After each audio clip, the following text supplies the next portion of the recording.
Hey, Dr. C.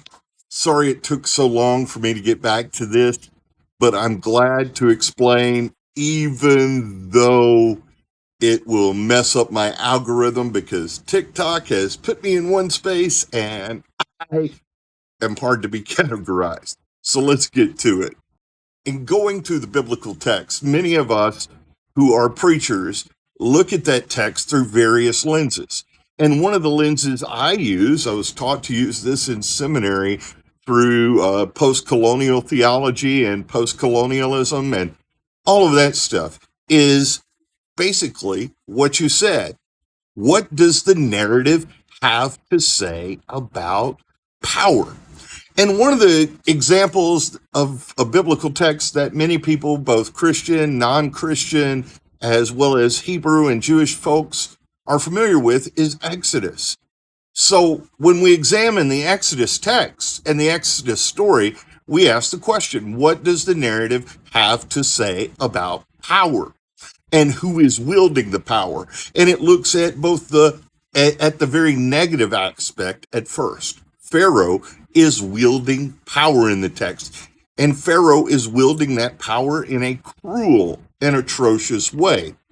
Now, the text then begins to ask questions. We ask questions of the text, if you will, of who should be wielding the power.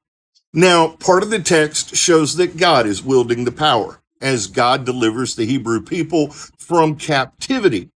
Ultimately, that power should rest in the hands of God. But by extension, that power is then passed on to Moses as a representative of the Hebrew people. And in doing that, that means that God has now granted the Hebrew people power. Now, who are the Hebrew people? They are a marginalized people. They are a community that has been abused and enslaved. And we see that that text has been used throughout history as one to subvert the norms of power in our society, to emphasize the marginalized and those who are left out, those who are hurting, those who are oppressed, should throw off the shackles of oppression, because power rightfully rests in their hands. And when you add in the biblical framework of God in that, that means power rests in the hands of the marginalized through God.